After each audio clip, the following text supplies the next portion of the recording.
Hey yo, how y'all doing? This is your girl Tashi and I'm back with another video. I don't know if y'all can hear me because I have to move my mic away from, not too close to me, because sometimes in my video, it be sounding like I'm talking very, very loud, and I don't like that. I don't want y'all to think I'm loud. I mean, I could be loud, but I don't want y'all to think I'm loud. Anyway, I'm reacting to he killed her on a submarine. What? Okay, let's get straight to it. So this journalist takes a ride in a submarine because she's doing a story for a magazine. But then, all of a sudden, boom, she disappears. And she's never seen alive again. Why does Where did she go? Sound familiar? Now the guy who built the submarine she was in, his name's Peter. And Peter's an inventor, he lives in Denmark, and he's kind of a semi-celebrity there. He's like a diet Tony Stark. He's always building things with his own hands, submarines and rockets. Originally educated a little bit as an engineer, a little bit as a naval engineer. In fact, he ends up building what is, during this time period, the largest privately built submarine in the world, called the UC-3 Nautilus. It's pretty impressive. But as gifted as Peter is, he also has a dark side. You're aware that psychopaths exist amongst us, human predators that walks around and grabs people and use them and throw them out. So one day, this Swedish freelance journalist, her name's Kim Wall. Kim Wall hears about all the interesting stuff Peter is doing, and she thinks it'd be really cool to interview him and write up an article for Wired magazine. So Kim reaches out to Peter a couple of times, but he never gets back to her. And she really wants this story, but... That's a sign. Sometimes that's a sign. If you ain't hear from him, just keep it moving. See, sometimes we have those warning signs, and we don't pay attention to those warning signs. Things happen for a reason. That's all I gotta say. But it looks like it's just never gonna happen. But then, Peter finally responds. He sends her a text, and he says, yes, he can do an interview later that same day. And Kim Wall's like, nope. So then they meet up at his workshop for tea. And during that meeting, Peter offers to take her out in his submarine that he built, the UC-3 Nautilus. And she's like, fuck yeah, I want to ride in your submarine. I mean, this is like a once-in-a-lifetime chance to ride in a submarine. How are you gonna say no? So then she goes to her partner, this guy, Ole. And she tells Ole that Peter agreed to do the interview with her and he wants to do it in his submarine. So she's gonna go with him and she'll be back in a few hours. And soon enough, she's boarding the homemade submarine with Peter. And they're cruising around in the water, and there's a photo of it. You can zoom in and you can see the two of them riding along, having a good time. And she texts Ole a few times, a few pics, and then Peter wants to take the sub underwater to show her that it goes underwater. So they take the submarine underwater, and she's about to get her interview, and she really seems to be having a good time. Until several hours pass, and Kim Wall and Peter haven't come back yet. And Ole, he's starting to get worried. I mean, he hasn't heard anything from her. And he tries to go to bed, but he can't sleep. So he grabs his bike and he rides around the area looking for Kim Wall or for the submarine being docked, but there's still no sign of her. And at this point, it's late. It's 1:45 a.m. So he calls the police and the Navy to report her missing. And within a few hours, boats and helicopters are all over the area looking for any trace of this missing submarine. But they got nothing. But then, a few hours after that, they finally spot something. It's the submarine, but it looks like it's sinking. And Peter is there and he's swimming away from it. He's trying to swim to safety. So they rescue him. And they question him, and Peter tells them that a mechanical defect caused his submarine to sink. And that's why he was swimming away to safety. But then, of course, police are like, where's Kim Wall? And Peter tells them that hours before the interview, he had dropped her off along the shore before the submarine started to sink. Now, I don't know what's up with police in Denmark, but pretty quickly, they're like, that story's bullshit, and bam, they arrest him. And they... I mean, it doesn't matter where you from, like, or where you go. Hey, who won't believe that? So she just... You dropped her off? But where did you drop her off? And how come she hasn't been home for all those hours? That's all he could have came up with? That's all he came up with.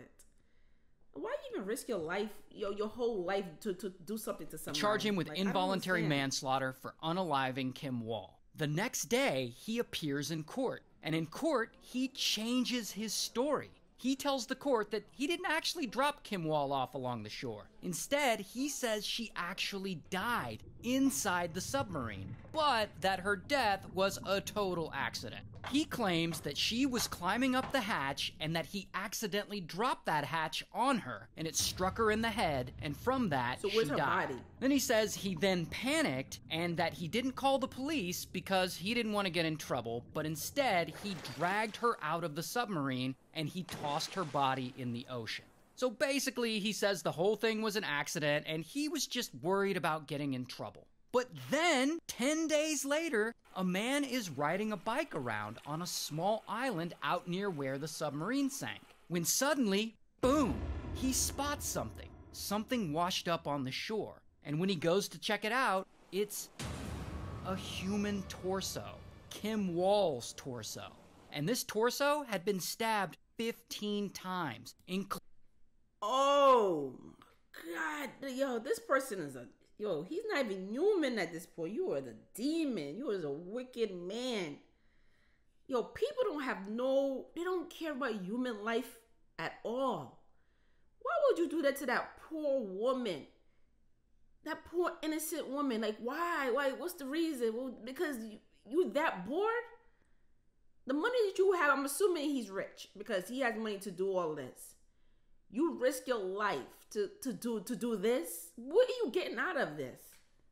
I just don't get it. I don't oh my God. Including stab wounds around the vagina area. Oh. So much for that story about the hatch accidentally hitting her in the head. Yeah, but anyway, not only did they find her torso, about a month later, divers are searching around the area and they find more of her body parts. Her head, her legs, some of her clothes, a saw, a knife. So Peter's story is not looking good. It's looking like he brutally unalived her. But then it gets worse for him. Because police also search all of Peter's things, including his computer. And on that computer, they find some pretty extreme videos. Like violent videos. Videos of women being unalived, women being tortured and decapitated. Really gruesome stuff. Not videos that he himself made. Like videos that you'd find on a gore website on the internet. Now, that being... Wait.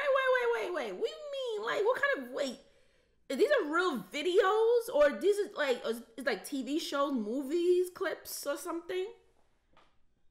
Wait. We're not just going to pretend like we ain't just... Wait. Let's go back. I'm so confused, people. Unalived, women being tortured and decapitated. Really gruesome stuff. Not videos that he himself made, like videos that you'd find on a gore website on the internet. Now, that being said, someone having interest in violent content doesn't... Can you explain that to me? What gore... What did he say, gore? Because I don't know what that is. I'm going to have to look that up later.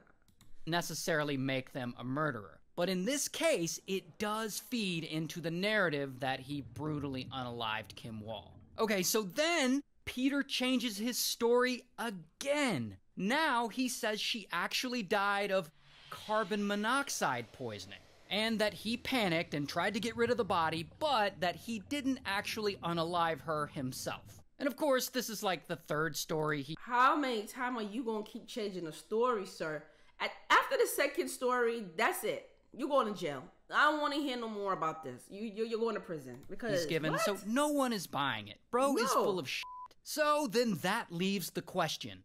What really happened to Kim Wall? Well, using all the forensic evidence and piecing it all together, prosecution are able to give an account of what they believe happened to her. So, Peter and Kim Wall, they meet up that day and they go out on the submarine, and they have a good time. Then, Peter decides to take the submarine under. And once they're submerged, and there's no way for her to escape, and no one can hear her scream, suddenly...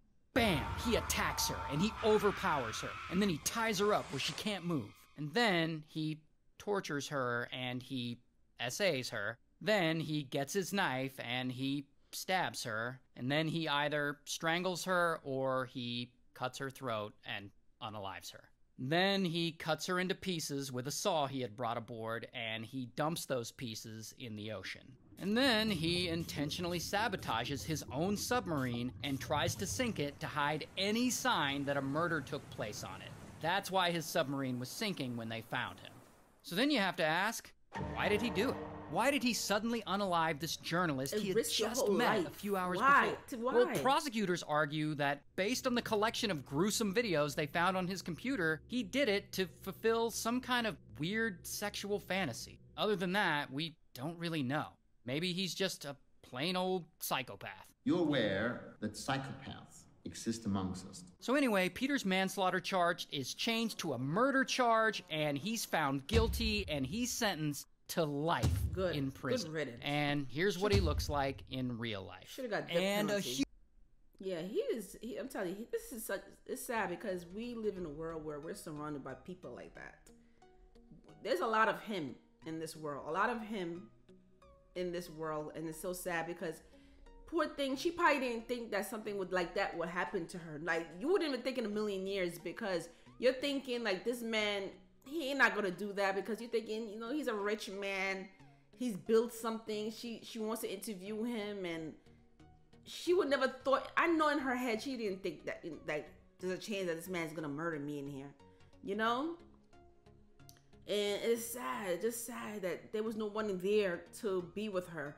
I just, you know, as a female, it's just so sad, because when you go anywhere, it's like you need somebody to be there with you. You gotta need somebody to protect you. It's kind of sad. I wish her friend was there with her. Maybe he would never did that, you know? Then again, we don't know. But I wish her friend had went with her. Oh my God. See, that's the thing too. All those times when she didn't get a return call from him, that should have been a sign. I would have just gave up and like, oh, well, whatever, you know? Things happen for a reason. Sometimes, you know, sometimes there's something out there trying to protect you, but, you know, I don't know. It's just sad. God rest her soul. It's just sad. Sad situation. That is wicked. Ooh. They should have given him the death penalty. I'm sorry. I'm so sorry. Oh my God. Comment below. Let me know how y'all feel about this, because this is one crazy story. Oh my God. I just can't. I heard the story before. I did. I heard it before, but I didn't know. I heard that you know, she was killed, but the whole details, I didn't, you know, I didn't know exactly what he did to her, what exactly took place. So yeah. But comment below. Let me know how you feel about this. Subscribe to my channel, and I see y'all later. Y'all take care. Take care. I can't stress it enough. Just take care of yourself.